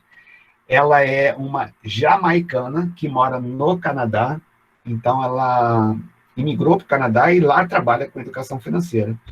Ela colocou num vídeo, uma vez que eu vi, era isso aqui, ela tem um orçamento por jarros. O que é interessante? É a mesma coisa que o envelope, você pega a sua renda e coloca lá. Só que o jarro, quando ela diz, ela até gesticula muito, né? Ela coloca na estante, ela vê dentro do jarro o quanto ainda tem de dinheiro para gastar. Ok? Então, ó, compras mais caras, né? Isso aqui eu já não sei bem o que é, não entendi. Acumulações seriam os valores para poupar, treinamento. Professor, Opa, diga aí. uma dúvida. Em relação ao outro método do rapaz que você citou anteriormente, Envelope. você disse que você fazia no caso, usava uma técnica parecida, né? Só que no caso, a minha dúvida é, tipo, isso não seria mais fácil fazer, ao invés de fazer de maneira física, numa maneira digital, por exemplo, numa planilha eletrônica? Sim, sim. Talvez tenha sido isso que eu falei. A galera da contabilidade tem a habilidade de simular os envelopes com os razonetes. Acho que é Ah, isso que você está sim. falando, né? Cheguei um Perfeito. pouquinho tarde na aula. Ah, não. Beleza. Joia. Não, mas isso que o Felipe falou é interessante também, porque tem para determinados usuários de processos orçamentários mais velhos, por exemplo, o fato de ser físico ajuda muito a pessoa. A pessoa fazendo digital ali, saber que o saldo está na conta do banco, isso é um processo extremamente complexo na mente de alguém Sim, que não está tão conectado assim, né? Ainda mais você pegar, tipo, e ainda mais quando você fala reserva, você fala de uma reserva, mas essa reserva ainda está no mesmo lugar que o seu dinheiro do dia a dia. Como isso é dividido na cabeça de uma pessoa que não está fazendo, não está com a tecnologia em dia, né? Acho que é bem complexo. Sim, sim. Esse lance dos potes aí eu já vi funcionar para início, né? Para depois a pessoa engatar num modelo mais.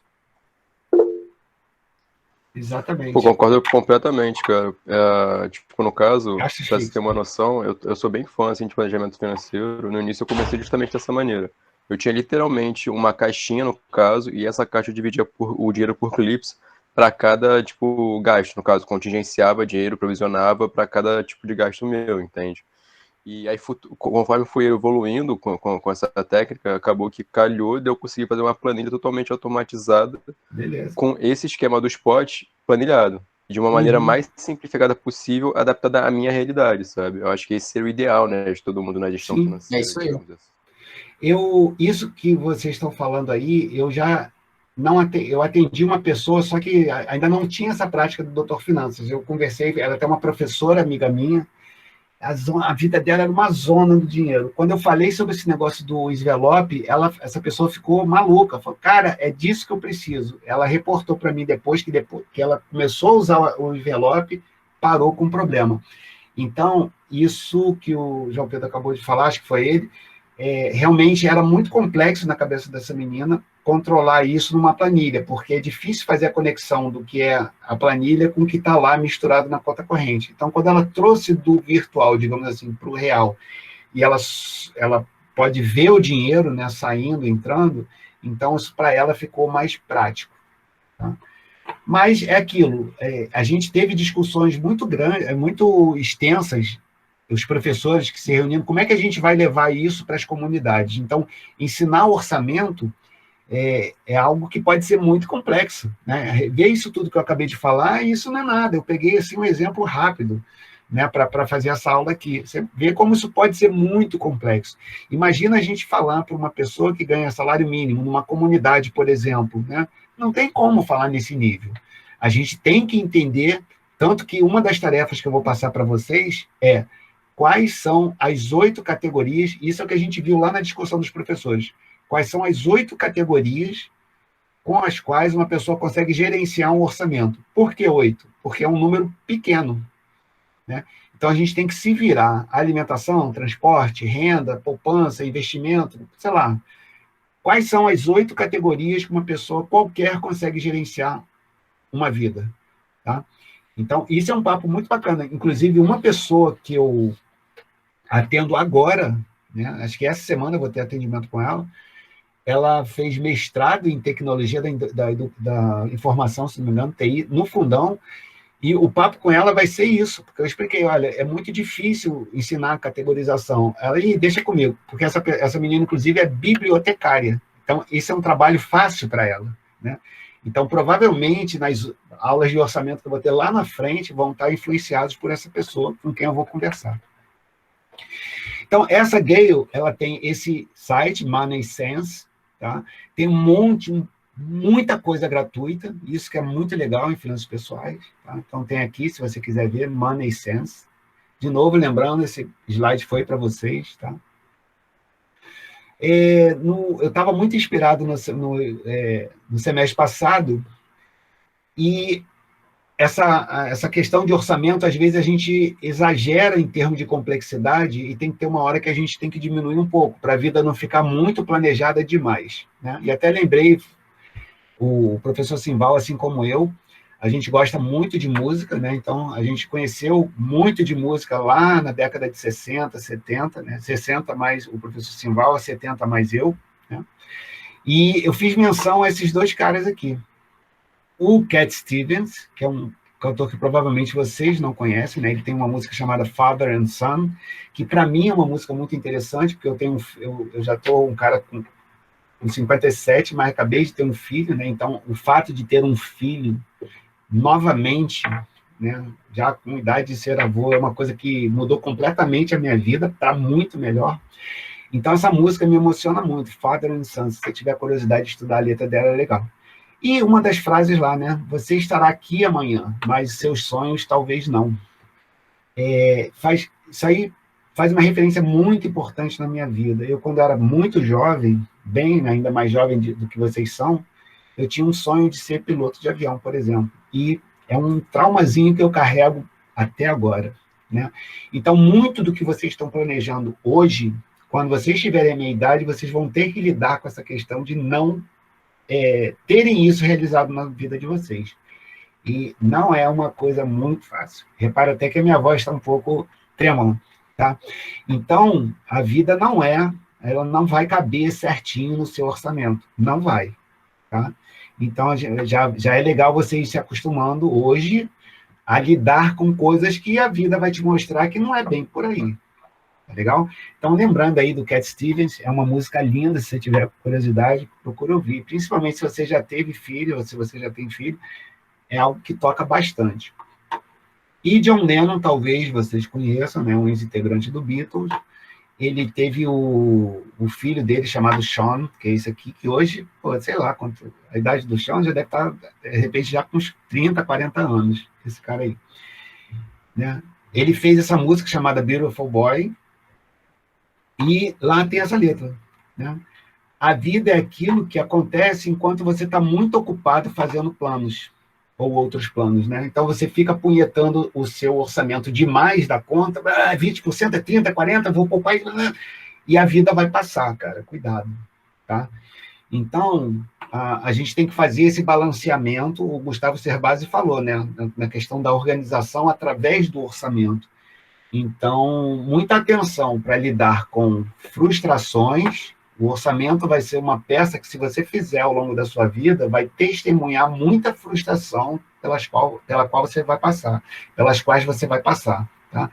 Lidar com frustração de você não conseguir realizar determinados sonhos que o dinheiro poderia ter feito, né? No meu caso, de ser piloto de avião como profissão, que sempre foi um curso muito caro.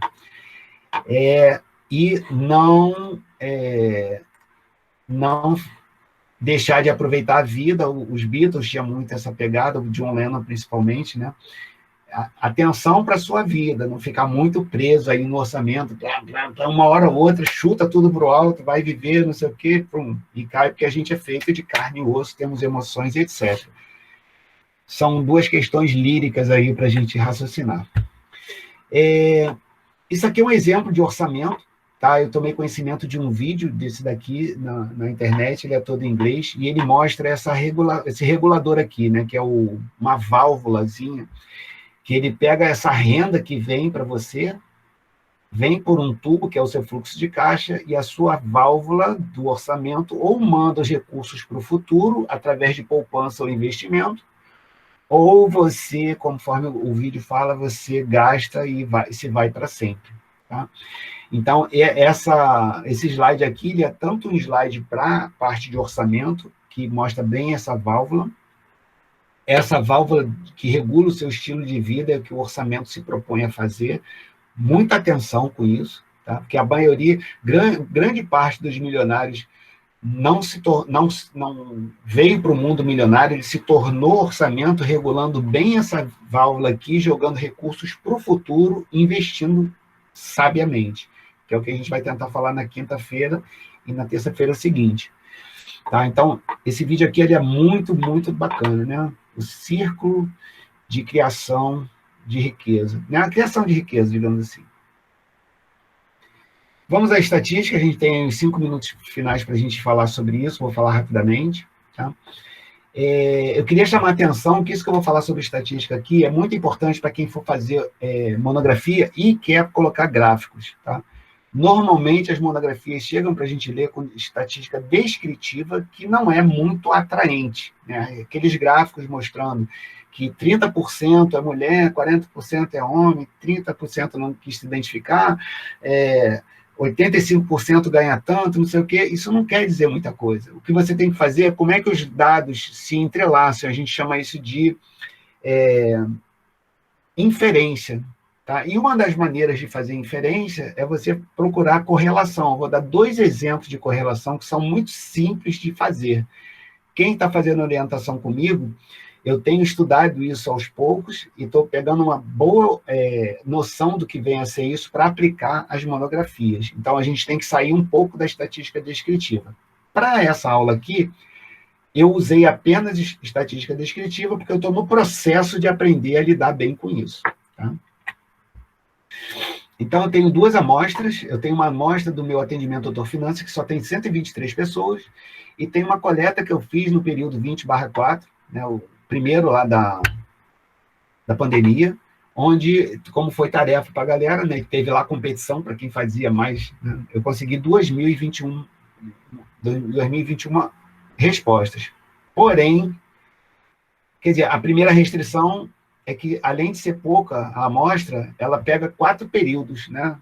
4 anos em si, desde 2016 até 2020. Então, ela tem um grande horizonte de tempo, que é ruim, né? Porque você mistura inflação, essa coisa toda, e um número muito restrito, 123. E a restrição aqui é a confiabilidade dos dados. Tem algumas respostas do tipo...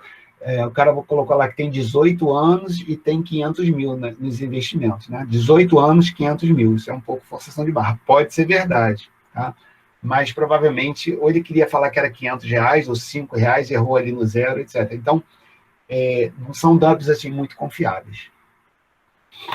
Mesmo com tais restrições, é provável que possamos ter uma boa compreensão a respeito do fenômeno. Tá? Então, vamos lá. Então, isso aqui que é a estatística descritiva. Ó, à esquerda vai ser sempre o doutor Finanças e à direita vai ser sempre a amostra dos alunos. Tá bom? Então, prática orçamentária. Repara aqui, ó. Qual é a faixa etária que mais faz orçamento? É o gráfico azul, ó, que faz, né? É a barra azul. Então, na faixa dos 30 a 39 anos, depois 40 a 49, depois 20 a 29. 50 a 59 já cai bastante, 60 nem existe. E no dado dos alunos, né, você teve que faz orçamento uma amostra mais homogênea, né, do que essa daqui da esquerda. Então, a gente vê que são amostras bem diferentes, né? Então, nessa pergunta que eu fiz, faz orçamento? Ou faz, ou não faz, ou faz com precariedade, que é, no caso, esses alaranjados. Então, nesse primeiro gráfico, eu vou mostrar a diferença de você olhar para isso e para uma estatística inferencial. Eu vou passar um pouco das 8 horas, quem tiver com algum problema, não precisa ficar até o final, mas eu acho que compensaria ficar até o final. Já está quase perto do final aqui. Eu peguei esses mesmos gráficos, ok? E passei para cá e fiz uma correlação. Eu peguei esses números aqui no olho, então não é muito preciso, tá? Quanto marca esse azul aqui? É tantos por cento. Aí vim aqui e marquei, ó. E fiz a correlação entre o gráfico da esquerda e o gráfico da direita para saber se eles estão amiguinhos ou não. Então, no item faz orçamento, né, que é o que marca o azul, entre as amostras da UFRJ, sempre à esquerda, e o do Doutor Finanças, sempre à direita, teve uma correlação de 0,6 negativo, olha menos aqui. Então, essa amostra aqui, é esse exercício que você tem que fazer na sua monografia para ela ser bem diferente da grande maioria. Tá? Então, uma amostra com outra, menos 0,6, ela está aqui, ó. Professor, como se dá essa correlação? De onde sai esse número? Isso aqui que eu fiz é no Excel, isso é bem simples de fazer, tá? Quem está fazendo orientação eu explico, se quiserem eu posso falar aqui qualquer hora, agora fica difícil que eu não me preparei, mas você pede no Excel, coloca uma fórmula, tá? Que é igual, correl, de correlação, abre parênteses, primeira faixa de dados, segunda faixa de dados, fecha parênteses, ele vai rodar e vai dar isso aqui. Então, ele está querendo dizer, por exemplo, que o gráfico da esquerda com o gráfico da direita, com base nesses dados que estão aqui, ela é uma correlação média, ó, 0,6 está aqui, ó. É correlação de Pearson. Isso que eu estou falando, eu aprendi vendo vídeo do YouTube. Obviamente, eu tive aula disso no doutorado, mas entrou aqui e saiu aqui, eu não tinha prestado muita atenção. E na graduação também, tá? Por isso que é bom a gente prestar atenção. Ah, tá. É isso que eu estou querendo saber. É correlação de Pearson, então. Exatamente. Beleza. Então, ele está dizendo aqui, por essa correlação menos 0,6, que os dois gráficos não têm nada a ver um com o outro, porque ela é média negativa. Significa que quando uma aumenta, o outro diminui. Por exemplo, quando uma diminui, o outro aumenta. Já o orçamento precário, que é o laranja, os dois gráficos têm uma boa correlação. Ó, 0,7, ela pode ser considerada como forte. Tá? Então, se eles têm uma boa correlação e o gráfico da esquerda ele é mais confiável, significa que o da direita, nesse pessoal que respondeu precário, ele está confiável, digamos assim, é o que está dizendo. Tá? E o que não faz orçamento, que é o cinza de um lado e cinza de outro, deu 0,4. 0,4 está aqui, ó. É uma correlação média. Então, os dois extremos aqui que estão em cinza são correlações médias, só que a primeira é negativa, tá? E a segunda é positiva. Positiva é quando estão ambas apontando para o mesmo lugar. Quando uma sobe, a outra sobe. Quando outra desce, quando uma desce, a outra desce. E negativa é quando está ao contrário. Uma sobe, a outra desce. Tá? Se você fizer isso aqui na sua monografia, de duas em duas variáveis, ou seja, faz o questionário que você costuma fazer, né? Pede para as pessoas responderem, Mas a sua habilidade vai ver correlações entre aquelas variáveis que você pesquisou. Cara, o teu orientador vai se amarrar, porque pouquíssima gente faz isso e é muito simples. Tá? Aí eu vou andar de lado aqui e vou para um outro exemplo, para o Ibovespa, só para a gente ver essa correlação. O Ibovespa, que eu vou deixar claro na quinta-feira, é o índice que mede as ações aqui no Brasil. O IDIV é das ações que pagam dividendo, daí vem o IDIV, e o IFIX é o Ibovespa, digamos assim, dos fundos imobiliários. Na relação que eu tenho, está aqui à esquerda. Mas eu tive que fazer isso aqui com base 100. Repara que o primeiro, 31 de janeiro aqui, ó, isso é 2020, tá? Eu peguei só o ano de 2020. Eu coloquei tudo na base 100 para que o que vier depois variar com base no 100. Porque, repara, o Ibovespa é cento e porrada. Como é que eu vou comparar com o IDIV e o IFIX, que são 6 mil, 3 mil? Ficaria um gráfico assim, ó. Se eu não fizesse com base 100, tá? Ó, aqui. Então, a gente já tem que ter atenção para isso. Isso aí foi um problema que eu vi há 2 anos, quando eu comecei a ter que comparar coisas que têm valores muito diferentes um do outro. Por exemplo, tem ações que custam R$80, tem ações que custam R$2, R$3. Como é que eu vou colocar as duas no mesmo gráfico? Vai ficar essa diferença aí. Aí eu fiz base 100 e ficou esse gráfico aqui. Olha como é que já muda. Né? E aí você vê aqui, ó, que esse amarelo aqui, que é o IFIX, ele não dá para você reparar que ele teve um distanciamento muito grande do Ibovespa. Tá? E aí, por último, eu peguei a correlação entre o Ibovespa e o IDIV, a gente vai ver, e o Ibovespa e o IFIX. Então, tem que ser sempre de 2 em 2. Olha aqui, Professor, ó. Oi? uma dúvida. No Sim. caso, você botou na base 100. A base 100 você botou multiplicando, né? Sim. Peguei o seguinte dividido pelo primeiro lá, vezes 100. Aí dá aquele número. Entendi. Por exemplo, se você for comparar um tipo de uma ação com a outra ao longo do tempo, você poderia multiplicar as cotas daquela ação para chegar no valor próximo da demais, da outra, né? Sim. Seria nesse sentido? Sim. Por exemplo, como eu falei, tem ações que estão na casa dos 80, tem ações que estão na casa dos 100, né? Como o Vale, por exemplo. O Vale está 115, 120, por aí. Como é que eu vou comparar ela com Sanepar, que está na faixa de 4, 3 reais, né? Cento e porrada com 3, com 4. Então, se eu for colocar no mesmo gráfico, né, uma variação de 10%, vai ser complicado medir no mesmo gráfico. Vai ficar isso aqui, ó. Cadê?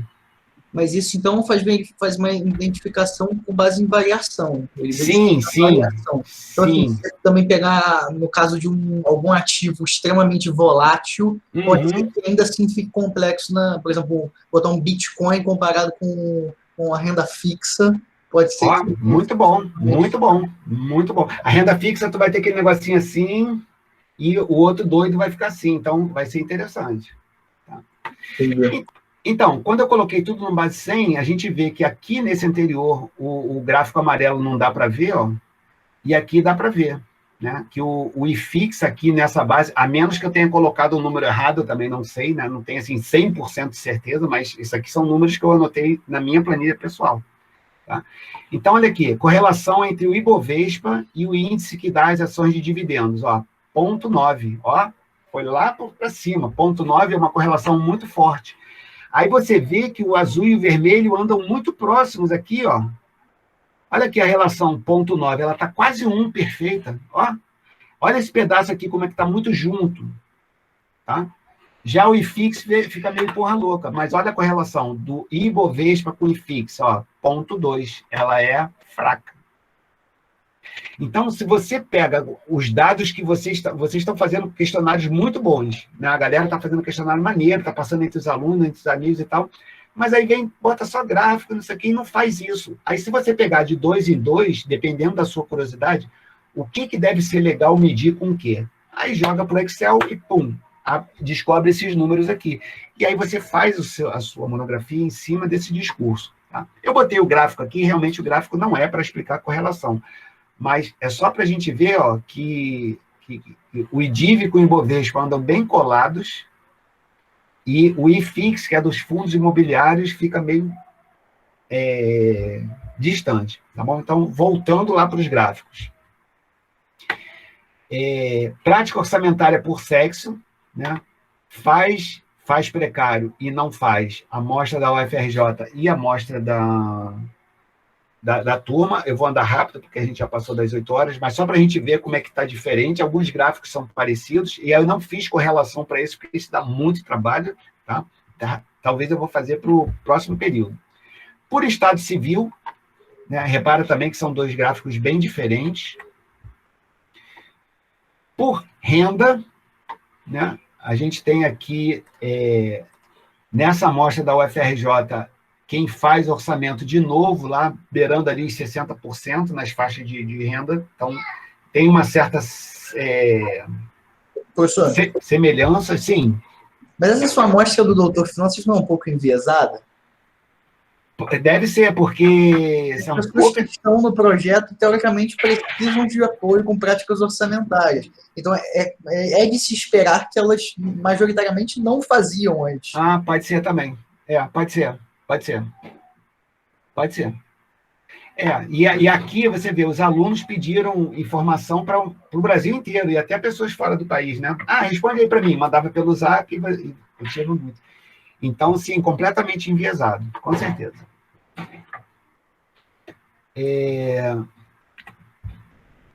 Separei por quantidade de filhos, né? Então, talvez ter filhos diminua prática orçamentária, e eu sou prática disso aqui.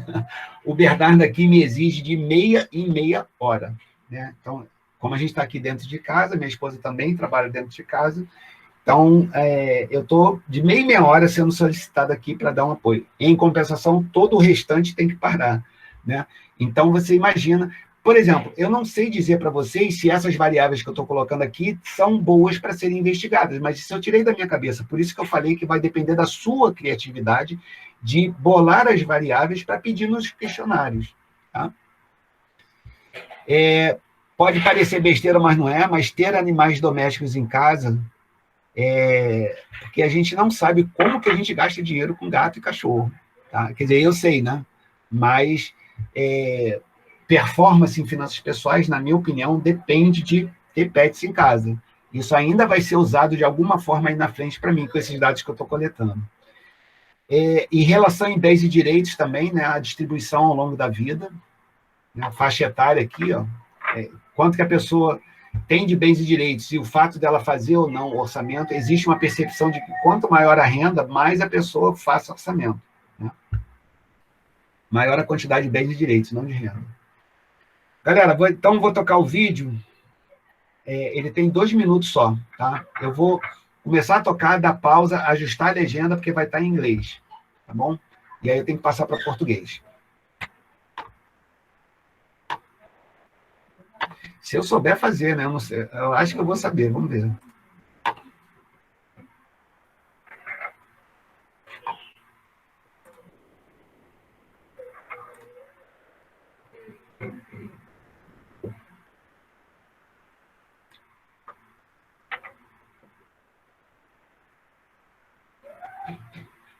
Não tem como deixar isso pré-programado.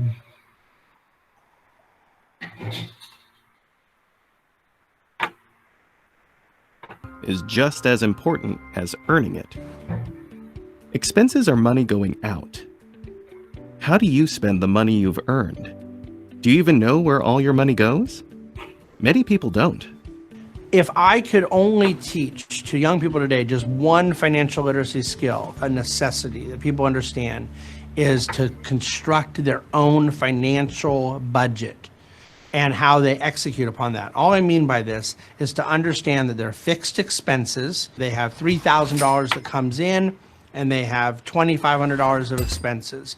They need that fixed expenses, the stuff they have to, your rent, your car payment, your whatever the case may be. They need that number to be lower than what's coming in. I think the easiest way is the 50-30-20 rule, which is 50% of your monthly income goes towards bills and housing. 30% goes towards finances, which is paying off debt or saving, and the final 20 goes towards entertainment or going out for things that you like to do. So obviously the fixed have to come first, and you chip those away, and those get done, and then applying percentages to the rest. I think there's very little of that goes on. Some of the things that go wrong when one doesn't do it, and this is, of course, very common, you end up living your life in a way of you're always playing catch up. And it becomes very debilitating when someone gets behind. They may have the benefit of the consumption, then a new paycheck comes, a new bonus comes, and they don't get to enjoy the fruit of it because they're paying off the last toy that they purchased. And so you live behind instead of forward. I think that has a profound impact on one's stress level, but also just their capacity for the enjoyment of life. If people just started with that, the layering of financial priorities and their month-to-month cash flow planning, I think that would be the immense first step towards financial literacy.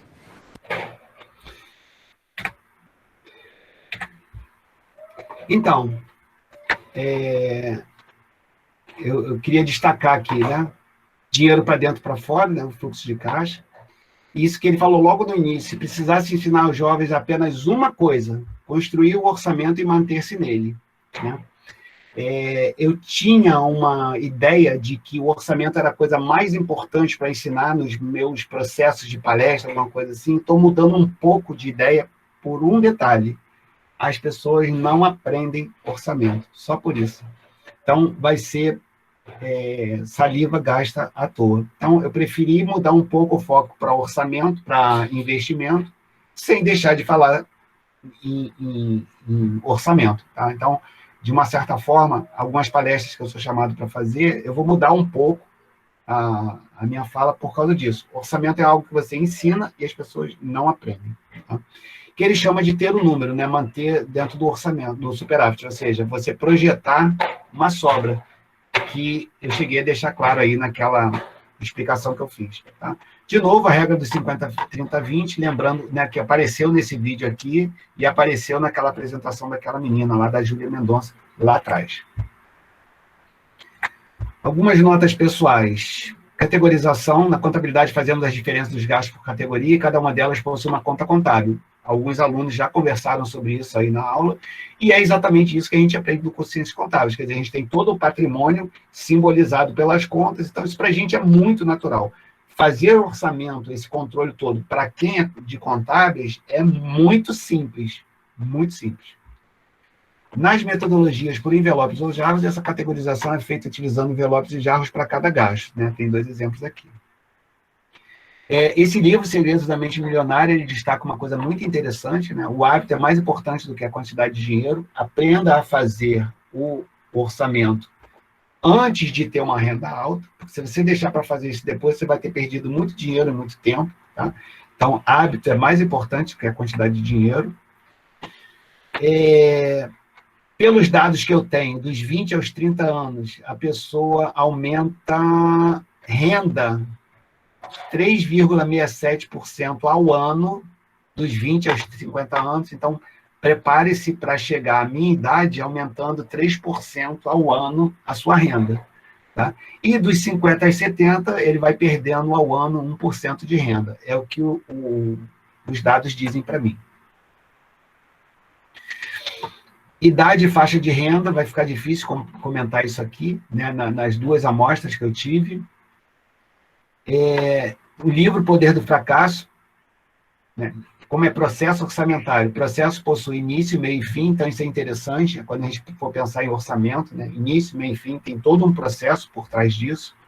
No livro Como Organizar Sua Vida Financeira, a essência do planejar envolve desejar algo, estudar os caminhos, viabilizar seu desejo, escolher melhor deles e agir, ou seja, percorrer um caminho parecido com o que foi planejado. Isso é essencialmente orçamento. Isso aqui é uma figura que eu peguei na internet, eu tentei ver o que tem a ver se 100 ideias, pode ser uma sugestão, eu não entendi, né, para explicar aqui agora, eu lamento isso. Mas aí ele sugeriu aqui alguns gastos, né, alguns carimbos para as verbas, né, 20% para aumento do patrimônio líquido, ou seja, ou pagar dívida ou fazer investimento, 10% para vestuário, 10% para transporte, 5% de seguro de carro. Quer dizer, você vai encontrar várias formas dessa por aí. Tá? Eu vou passar como tarefa para vocês o fluxo de caixa que eu tive na apresentação. Porque na aula passada eu cometi um erro, tá? na apresentação, e aí ficou um clima meio estranho, assim, não sei o que. Eu falei, não, vou dar de tarefa. Então, eu vou enviar para vocês o slide que tem aquele resumo todo do mês. Então, vou pedir para você fazer isso de fluxo de caixa para você entregar até dia 30 de julho, sexta-feira agora, tá? Mandar pelo e-mail. É a primeira tarefa nossa. Então, para você ver como é complexo unir 4 meios de gastar dinheiro num fluxo de caixa só. Mas, de qualquer forma,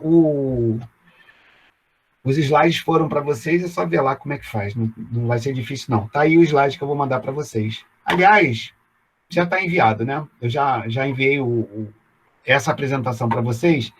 É esse fluxo aqui, ó. Eu quero que você faça para mim, por favor. Separa o que é entrada e o que é saída, né? O que é a origem, o que é a aplicação de recurso, para eu poder ver se você tem a mesma percepção que eu sobre como montar um fluxo de caixa desse. Isso aqui é porque na aula passada eu tive esse erro aqui, eu pedi isso como tarefa. E é isso. Na quinta-feira que vem, eu já vou começar a falar sobre poupança e investimentos. É onde provavelmente eu vou ter mais... Meus olhos mais vão brilhar, digamos assim, porque é um dos assuntos que eu tenho mais estudado ultimamente. Né? Eu vou ver o que eu já sei, que eu posso falar para vocês até agora, e é bastante coisa. Tá? E é isso aí. Chegamos ao final. Professor Simval, ou alguém quer falar alguma coisa antes da gente se despedir? Não, apenas despedir. Boa noite. Luiz, depois a gente tem que marcar um encontro aí, que eu tenho um monte de coisa para conversar com você. Ok, depois hoje ou depois amanhã? Não, hoje agora eu vou entrar na aula e aí só sai tarde. A gente fala amanhã pelo telefone e acerta o passo. Sem problema. Até amanhã, então. Pessoal, beijo para todo mundo. Até quinta-feira, se Deus quiser. Tem uma planilha de controle. Deixa eu ver aqui, peraí. Eu não entendi aqui. Tchau, o que foi professores. falado. Tchau, valeu. Tá, Eric, pode enviar. Eu gostaria de dar uma olhada, sem dúvida. Alguns alunos fazem isso e eu acho muito interessante. Pode enviar, por favor. Galera, um forte abraço, hein?